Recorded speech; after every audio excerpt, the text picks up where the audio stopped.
साथ ये देखो, a hedge, just a second, क्या हो जाता है ये,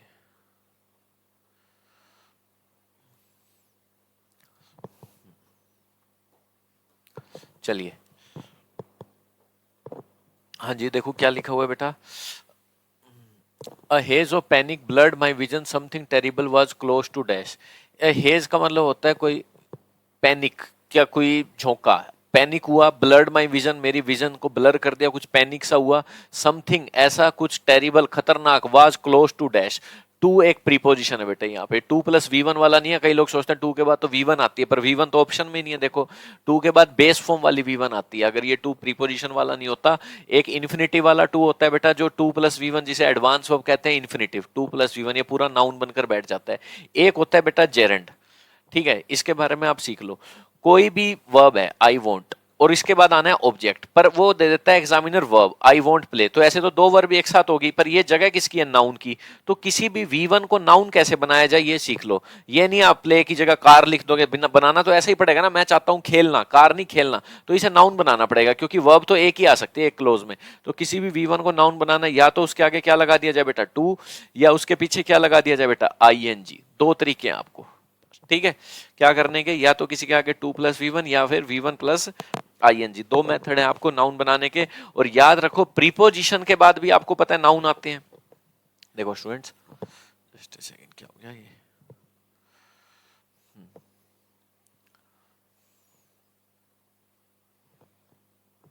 एक सेकंड, प्रीपोजिशन के बाद भी बेटा क्या आते हैं, नाउन, और प्रीपोजिशन के बाद कभी भी नाउन लगाना हो तो ये वाला लगाना, जेरेंट ये मत लगाना, इसका एक रीजन है।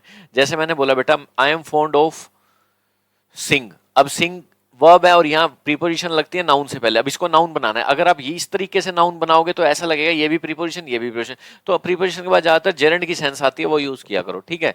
तो ये क्लोज टू में टू प्रीपोजिशन है, क्लोज टू वट यहाँ नाउन आएगा, और नाउन की जगह इन्होंने सारी वर्ब दे दिया, तो प्रीपोजिशन के बाद कभी भी किसी भी वर्ब को नाउन बनाना हो तो ING बनाते हैं, तो ये आंसर आ जाएगा इसको, ठीक है, वाज क्लोज टू हैपनिंग, तो कुछ खतरनाक बड़ा पास था होने के, वाज हैपनिंग। नेक्स्ट करिए, ये देखो नेक्स्ट क्या है, no matter how many times I try, तो कह रहे हैं इसमें कोई मैटर नहीं कितनी बार मैंने ट्राई किया, I always and up in the same dash, I always and up in the same dash, इसका मतलब होता है सिचुएशन, कितनी बार भी मैंने ट्राई किया, मैं हर चीज किस पे खत्म हुई, सेम, एक ईडीएम होता है इन द सेम पिकल, अलग अलग मील सॉस अकाउंट पता नहीं क्या क्या लिख दिया, EDM soon low, in the pickle का मतलब होता है इन द पिकल, पिकल अचार को बोलते हैं जिसको, ठीक है, सॉस वॉस नहीं होता कोई ईडीएम, पिकल का मतलब होता है in the pickle same situation, in the same situation, कितनी बार मैंने ट्राई किया, बार बार वही चीज हुई, pickle.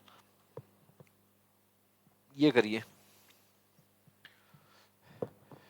Have you ever had a dash bath using a bath wash, ठीक है, और दो तीन मीनिंग कोई भी इसमें आए ना वो आप खुद सर्च कर सकते हैं, रिकॉर्ड करना है हमने जल्दी से क्योंकि बच्चों के कमेंट आए हैं सर कोर्स करवाओ जल्दी, ठीक है। Have you ever had a dash bath using a bath wash, क्या हैव यू एवर हैड, इसका मतलब कभी भी तुमने कभी कोई ऐसी बात ली है using a bath wash, had a dash बात, कैसी बात, बर्बरिक बात, किलिंग बात, एक्सटिंग्विश कोई बुझाना है या कुछ आग उग, रिफ्रेशिंग कहते हैं ना, नहा के रिफ्रेश हो जाता है, सब ताजगी हो जाती है, तो यही कह रहे हैं कभी आपने रिफ्रेशिंग बात ली, यही वर्ड एग्जैक्ट है यहाँ पे, आपकी रीडिंग स्किल करवाएगी ये क्वेश्चन सोल्व, और कुछ नहीं, इसमें कोई ऐसा नहीं है कि ग्रामर लग रही हो कोई।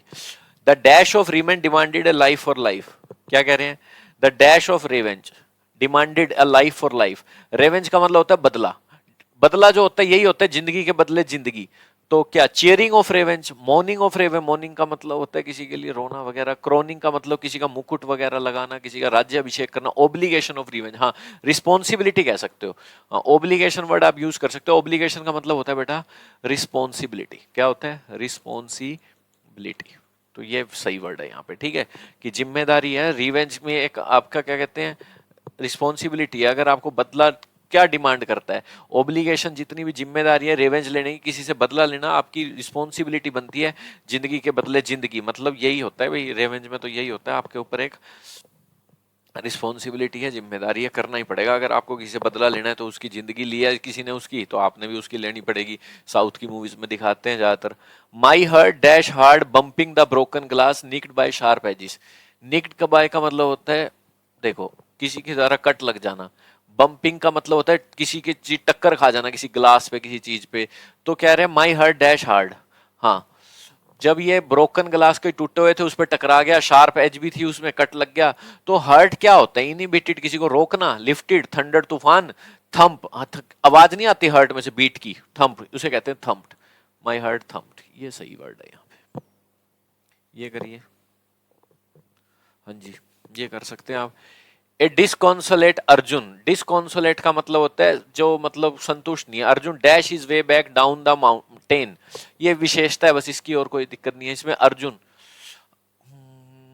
Dash is way back down the mountain, make his way back, elope का मतलब भाग जाना होता है शादी करने के लिए, एब्सकॉन्ड का मतलब भी फरार हो जाना, डेजर्ट का मतलब ठीक है मरुस्थल वगैरह के लिए यूज हो गया ये ज्यादातर। मेक्स हिज वे, कहते हैं ना मेक हिज वे, उसने अपना रास्ता बनाया। मेक हिज वे कहां बनाया? बैक, वापिस बनाया, डाउन द माउंटेन, माउंटेन से इधर आ गया। ठीक है, सेटिस्फाई नहीं था, दुखी था, अनहैप्पी था, डिसकॉन्सोलेट का मतलब अनहैप्पी था, तो अपना रास्ता उसने वापिस बना लिया। मेक हिज वे, कहते हैं ना मेक हिज वे, बनाना, रास्ता बनाना, तो ये वर्ड सही था यहाँ पे। नेक्स्ट करिए। कह रहे हैं while one can not really say the pandemic is over yet, while one can not really say the pandemic is over yet. ठीक है, कोई कह नहीं सकता कि पेंडेमिक जो है ओवर हो गया अभी, one can not really say the pandemic is over yet,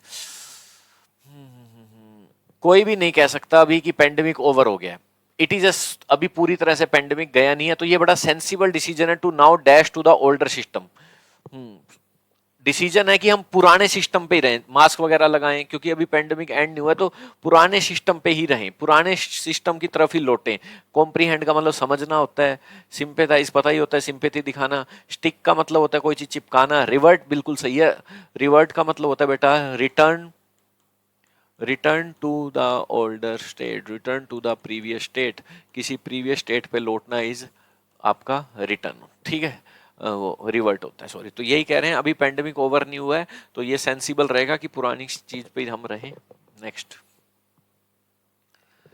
next देखो क्या है। Choosing the right software for any purpose can be and dash task for any business. हाँ, चूज करना राइट सॉफ्टवेयर, किसी भी पर्पस के लिए एक राइट सॉफ्टवेयर ढूंढना, कैन बी हो सकता है, क्या हो सकता है? Dash task, can be a an दोनों दे दिए ताकि कोई ऑप्शन से ना कर ले कि हाँ भाई वोवल आएगा, दोनों दे दिए ताकि कंफ्यूज हो रहा है बच्चा। तो राइट सॉफ्टवेयर चूज करना, can be and dash task for any business, can be and dash task. Intimating relationship होता है, बड़ी क्लोज रिलेशनशिप। ठीक है, एट्रीब्यूटिंग भी नहीं, फ्लिकरिंग नहीं, चैलेंजिंग टास्क, कहते हैं ना चैलेंजिंग टास्क हो सकता है।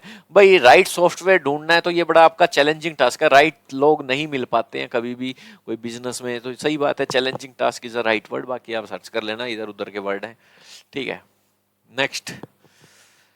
आई डंप, डंप का मतलब क्या होता है? डंप का मतलब होता है कोई चीज आपने केयरलेसली कहीं फेंक दी, आई रख दी, ठीक है, किसी से छुटकारा पा लिया किसी चीज से। I dump the tray on the side, side में ट्रे फेंक दी।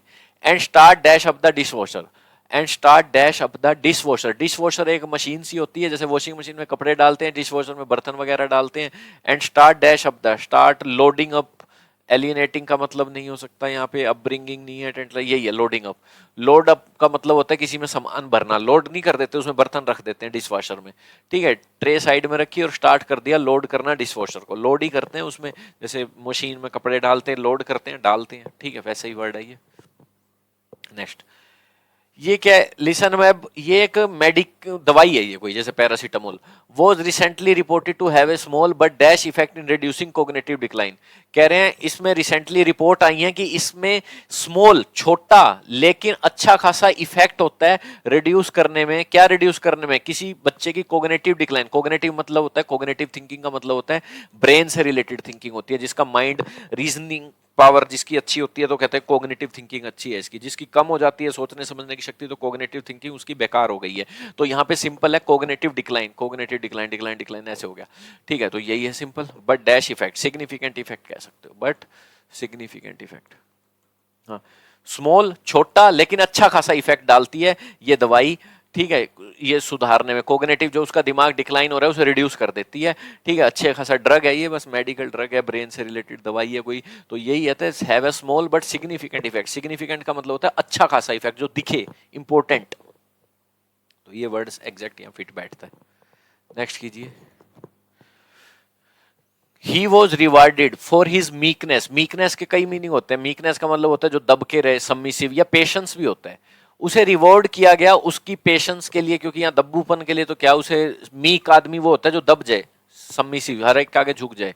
तो उसे रिवॉर्ड किया गया उसकी मीकनेस के लिए and understanding heart for his meekness wisest on a wisely with wiser with a wise and understanding her। ठीक है, he rewarded for his meekness, ठीक है, पेशेंस है उसमें, विद लगा के इन्होंने लिख दिया, ठीक है, विद अ वाइज, बुद्धिमान, और अंडरस्टैंडिंग, दोनों एडजेक्टिव आगे, वाइज और, क्योंकि एंड से दोनों सेम चीजें जुड़ेगी, अंडरस्टैंडिंग भी और ये वाइज भी, दोनों एडजेक्टिव हो गया, हर्ट नाउन हो गया, तो सेम डिग्री के ही आएंगे। ये जब पॉजिटिव डिग्री का है तो ये भी पॉजिटिव डिग्री है, क्योंकि एंड एक कोऑर्डिनेट कंजंक्शन है, सेम चीजों को जोड़ती है। यहाँ नाउन है तो यहाँ भी नाउन आएगा, यहाँ प्रोनाउन है तो यहाँ भी प्रोनाउन आएगा।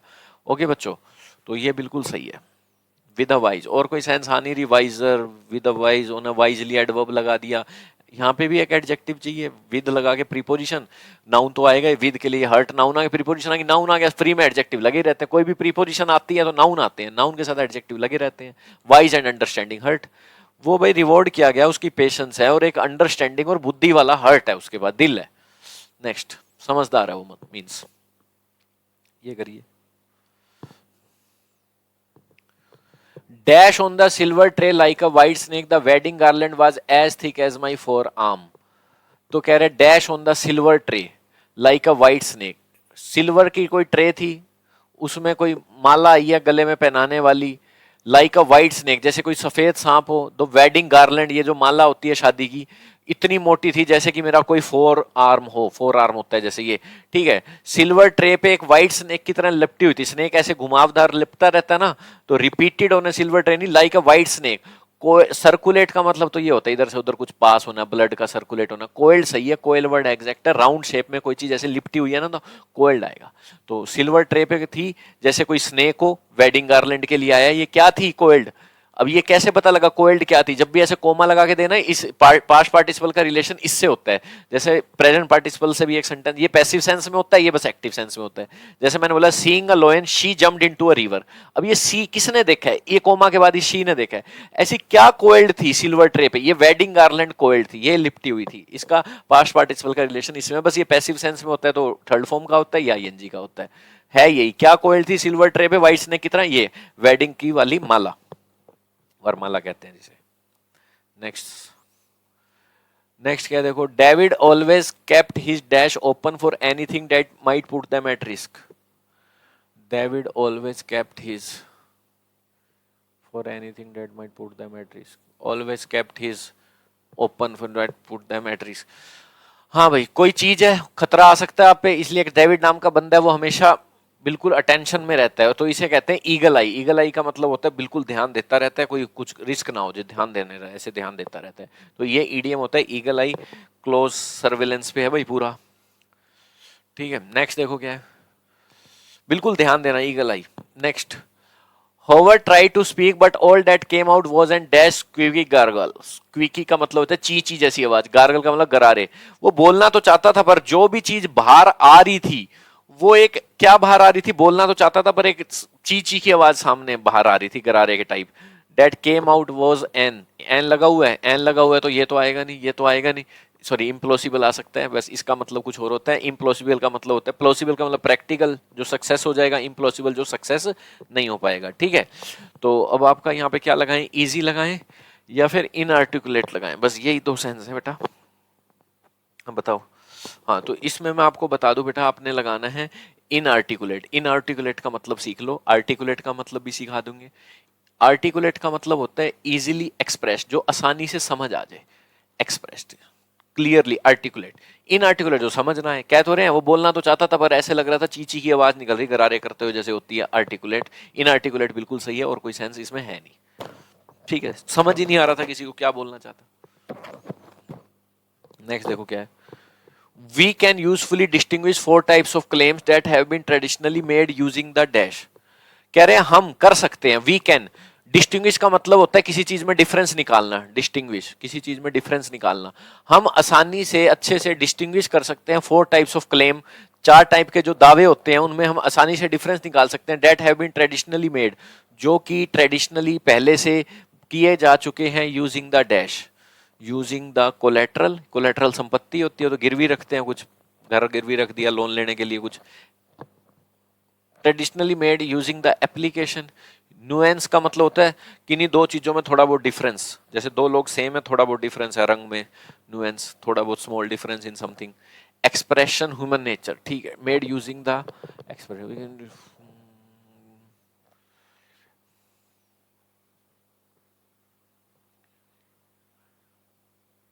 ठीक है।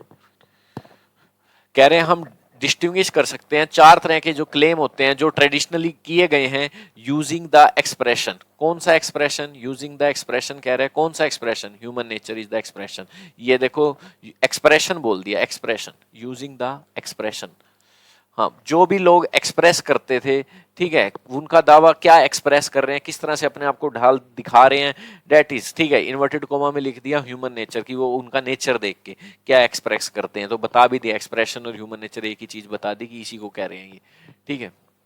चलो, और कोई वर्ड इसमें फ्रूट बैठ नहीं रहा कि भाई एक्सप्रेशन देख के पता लगाया जा सकता है उनके क्लेम्स का, डिस्टिंग्विश किया जा सकता है, डिफरेंस निकाला जा सकता है। In the early autumn fierce fighting took place, fierce का मतलब बहुत डरावनी फाइटिंग होती थी अर्ली ऑटम के सीजन में। The dash Serbians bearing a prominent part, Serbia एक देश है, वहां के लोगों को कहा जाएगा सर्बियंस। बियरिंग का मतलब आप कह सकते हो रेलिवेंट कह सकते हो, इसका मतलब किसी से रेलिवेंट हो या कोई पार्ट हो, बियरिंग अ प्रोमिनेंट पार्ट, तो एक प्रोमिनेंट का मतलब इंपॉर्टेंट पार्ट।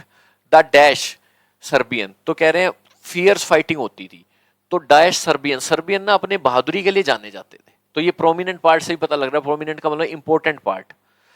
गैलेंट, बिल्कुल सही है, the Gallant Serbian is right. Gallant का मतलब करेजियस, बहुत ज्यादा करेजियस थे ये, कोवार्डली वर्ड आएगा नहीं, देखो प्रोमिनेंट पार्ट था इनका। Next, dash threat to elephant requires public and political will to take action. Dash threat, कौन सा threat? Dignifying threat to elephant. Confuse, perplex का मतलब होता है पजल्ड, कंफ्यूज्ड, स्टैग्नेटिंग नहीं है, एड्रेसिंग थ्रेट, हाँ ठीक है। तो कह रहे हैं अगर आपको ये जो खतरा है ना, एलिफेंट्स को, हाथियों को जो खतरा है, उसमें क्या क्या जरूरत है, अगर उसको एड्रेस करना है, उस थ्रेट को, प्रॉब्लम को सोल्व करना है। एड्रेस के कई मीनिंग होते हैं, एड्रेस का मतलब पता भी होता है, आज नरेंद्र मोदी देश को एड्रेस करेंगे, इसका मतलब क्या होता है, संबोधित करेंगे। एड्रेस के और भी मीनिंग होते हैं बेटा, एड्रेस का एक मीनिंग ये भी होता है, जैसे कि मैं आपको बताऊं कि आज मैं तुम्हारी प्रॉब्लम्स को एड्रेस करूंगा, सुनूंगा, उसका कोई सॉल्यूशन निकालूंगा, that is also address. Addressing threat to elephant required public and political will to take action, ठीक है। तो अगर ये थ्रेट को एड्रेस करना है, सोल्व करना है, इसमें पब्लिक और पॉलिटिकल विल पावर की जरूरत है, ठीक है। It was pass the mid hour of the night, भाई आधी रात हो गई है, ठीक है, it was pass the mid hour of the night, आधी रात हो गई है। And was quite dash and dark, हाँ, जब भी रात के बारे में बात करेंगे और डार्क बोलेंगे, डार्क तभी होगा जब चांद नहीं होगा, तभी तो डार्क होगा, ये दोनों वर्ड रिलेटेड है, मूनलेस, चमक थोड़ा होगा, चमक और डार्क कैसे आ सकता है, एंड तो सेम चीजों को जोड़ेगा ना, मून नहीं होगा तभी तो डार्क होगा, तो कभी भी किसी रात के बारे में बोला जाए तो ऐसे ही होगा, मूनलेस, चांद का ना होना और डार्क होना। ये करिए,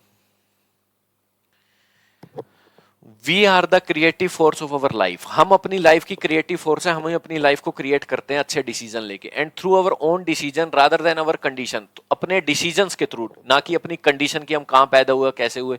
इफ वी केयरफुली, अगर हम ध्यान से सीखते हैं कुछ सर्टेन, कुछ निश्चित चीजें करना, we can dash those goals, हम उन गोल्स को, एक्सपेल का मतलब होता है भगा देना कहीं से, अकम्प्लिश हो गया, यही वर्ड है एग्जैक्ट, और तो कोई वर्ड इसमें लगे ना। अकम्प्लिश का मतलब होता है टू अचीव समथिंग, यही वर्ड है, कंप्लीट करना, अचीव करना, अकम्प्लिश दोस गोल्स, हम हासिल कर सकते हैं उस गोल्स को, टू गेट, अचीव, सही है ये वर्ड। ये करिए, the machine can be dash to deliver a certain number of coins, हाँ, the machine can be dash to deliver a certain number of coins, machine can be, machine can be dash to deliver a certain number of coin, मशीनों को क्या किया जा सकता है भाई, can be dash to deliver certain number of coin, can be set, can be abet, can be met, can be slash. साफ बात है, मशीनों को सेट किया जा सकता है अकॉर्डिंग टू रिक्वायरमेंट, ताकि वो कुछ सर्टेन नंबर ऑफ कॉइन्स देने लग जाए। Machine can be set. Abate थोड़ा होता है बेट लगाना, किसी को गलत काम में झोंकना। मेट मिलना थोड़ा है मशीन को। मशीन्स को स्लैश का मतलब होता है कोई गिरा देना किसी के वैल्यू वगैरह। ठीक है, तो सेट सही है, मशीन को सेट किया जा सकता है, इससे आसान नहीं हो सकता। ठीक है, ये आंसर है इसका। ये करिए। एक ग्रुप ऑफ गूगलर्स, गूगलर्स का मतलब गूगल में काम करने वाले जो कंपनी है, गेट टुगेदर रेगुलरली, मिलते रहते हैं, to dash and decide, to dash and decide which events will be celebrated with a doodle. Doodle क्या होता है बता दूं, गूगल का एक वो है, जैसे होम पेज है, उसमें आजकल होता है ना, जैसे 2 अक्टूबर है, गांधी जयंती है, तो कुछ डिजाइन से बने आ जाते हैं, वुमेन डे है तो अलग डिजाइन बने आ जाते हैं, तो ये सेलिब्रेट करते रहते हैं। तो ये दिमाग लगाते रहते हैं कैसे इवेंट को किस तरह से सेलिब्रेट किया जाए, मिलते रहते हैं। To dash and decide, to discredit, relief, salute, brainstorm. To brainstorm बिल्कुल सही वर्ड है, डिस्क्रेडिट वगैरह ये बिल्कुल वर्ड नहीं है, किसी विश्वास ना करना, ये नहीं है। ब्रेनस्टॉर्म का मतलब सीख लो। ब्रेनस्टॉर्मिंग आजकल कंपटीशन होते हैं, दिमाग लगाना, दिमाग खोलना, सोचना केयरफुली कौन सा इवेंट लगाएं, किससे लोगों को अच्छा लगेगा। डूडल आता है ना, गूगल पे खोलते तो नए नए इवेंट उस पर लगे आ जाते हैं गूगल पे, जो कोई भी मेन इंपॉर्टेंट डे हो, वुमेन डे हो, कोई और डे हो, तो लगा आ जाता है। यूएन डे हो तो ऐसे कुछ डिजाइन सा बना आ जाता है, तो दिमाग लगाते हैं वहां पे बैठ के, सारे मिलते हैं गूगलर, तो जो गूगल पे काम करने वाले होते हैं। नेक्स्ट करिए। Taking a deep, taking a deep dash breath, I start again successfully loading the filter and placing the cup underneath. Taking a deep dash breath, I start again successfully loading the filter and placing the cup underneath. Underneath का मतलब नीचे। ठीक है, taking a deep, taking a deep dash breath, I start again loading the filter। कोई filter होगा उसको load कर दिया होगा, और कप उसके नीचे रख दिए होंगे। ठीक है, डीप डैश ब्रेथ, कौन सी ब्रेथ? सरोगेट मदर होता है जो किसी और से काम करवा लेना। ठीक है, सरोगेट अपना काम किसी और से करा लेना। ठीक है, पेनिट्रेटिंग का मतलब होता है ऐसे पेनिट्रेट, एंटर कर देना, लाइट पेनिट्रेट करगी। बाली डाल लिया अपने नाक को छील के, ऐसे बाली डाल लिया, कोई भी बाली कह रहा हूँ सॉरी, गोका डाल लिया, जो भी है, तो पेनिट्रेट का मतलब किसी के अंदर एंटर कर जाना। ठीक है, take a deep dash breath, calming breath, breath राहत की सांस, काम मतलब शांत, ऐसी सांस ली जाती है, डीप गहरी, कामिंग, सही है। ये करो। इन स्पेस, स्पेस में ये पॉसिबल है to identify and dash some unique characteristic of human physiology and biology. कह रहे हैं स्पेस में जाओगे ना तो ये पॉसिबल है, आइडेंटिफाई भी कर सकते हो, और क्या कर सकते हो, कुछ unique characteristic of human physiology, कि कई लोग, सारे ह्यूमन के आपको पता है यूनिक कैरेक्टरिस्टिक होते हैं, उनकी सबकी फिजिक्स अलग होती है, बायोलॉजी अलग होती है, तो ये आइडेंटिफाई किया जा सकता है और एक्सेस किया जा सकता है। ये तो कोई वर्ड नहीं हुआ। रिप्लीट का मतलब होता है अपना, हाँ भाई, रिप्लीट का मतलब फिर से भर देना, नहीं, खाली कर दिया, ये भी नहीं है। पार्टीशन कर देते हैं, नहीं। आइसोलेट सम, ये वर्ड एग्जैक्ट इसमें सही रहेगा। It is possible to identify करना और सेपरेट भी करना। आइसोलेट का मतलब नहीं होता जैसे कोविड आया था तो आइसोलेशन में रख दिए थे मरीज की और किसी से न मिल पाए, तो इससे यूनिक कैरेक्टरिस्टिक आइसोलेट हो जाती है, सेपरेट हो जाती है। क्या हो जाती है? सेपरेट हो जाती है, आइडेंटिफाई भी हो जाती है। आइडेंटिफाई भी हो सकती है और सेपरेट भी हो सकती है, डेट इज द, ठीक है। Next, the dash heard that the relationship was stormy and had broken up several times.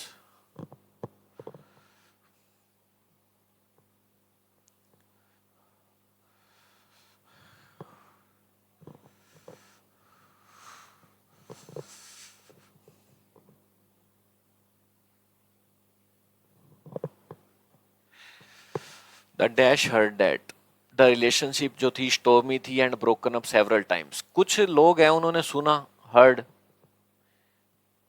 क्या सुना? रिलेशनशिप उनकी बड़ी तूफानी थी, लड़ाई झगड़े की थी और कई बार टूट चुकी थी। The impugn inordinate inquiry heard date, ये सही है, inquiry, inquiry heard date. Inquiry heard date का मतलब सिंपल है, जो भी इंक्वायरी के लिए लोग होते हैं, करनी होती है, उसने सुनाई दिया, ठीक है, कि रिलेशनशिप बड़ी ये थी, और कोई वर्ड इसमें कोई भी सेंस नहीं दे रहा। इंक्वायरी वाले लोग ये उन्होंने सुना कि रिलेशनशिप के बारे में कोई बात हो रही होगी, कपल्स के बारे में। Next, the humour of the gods is cruel, जो कह रहे हैं गॉड है, जो भगवान है, उसका जो ह्यूमर है वो क्रूल है, निर्दयी है। और dash, they see more than we do, और डैश, और हाउएवर, और ओड्स, ये तो नहीं है, ओड्स पॉसिबिलिटी होता है इसका एक तो मीनिंग। और अनलाइकली का मतलब होता है, लाइकली का मतलब कुछ हो सकता है फ्यूचर में, अनलाइकली का मतलब इम्पॉसिबल। और परहैप्स यूं कह सकते हैं। हाँ, या तो कह रहे हैं भगवान का जो मजाक है ना, ह्यूमर है जो, वो तो या तो निर्दयी है, और शायद ये ज्यादा देखते हैं, मोर देन वी डू, जितना हम करते हैं उससे ज्यादा दिखते हैं, देखते हैं भगवान। सही है, परहैप्स सही है वर्ड है, शायद। तो ये सही था वर्ड, रीडिंग स्किल पे बेस है। आपके फिल इन द ब्लैंक सारे रीडिंग स्किल पे बेस आते हैं। जो जितना रीडिंग करेगा न्यूज़पेपर नोवेल, उसके उतने ही ज्यादा नंबर आएंगे बच्चों। I hope you have enjoyed the class. Thanks for joining me.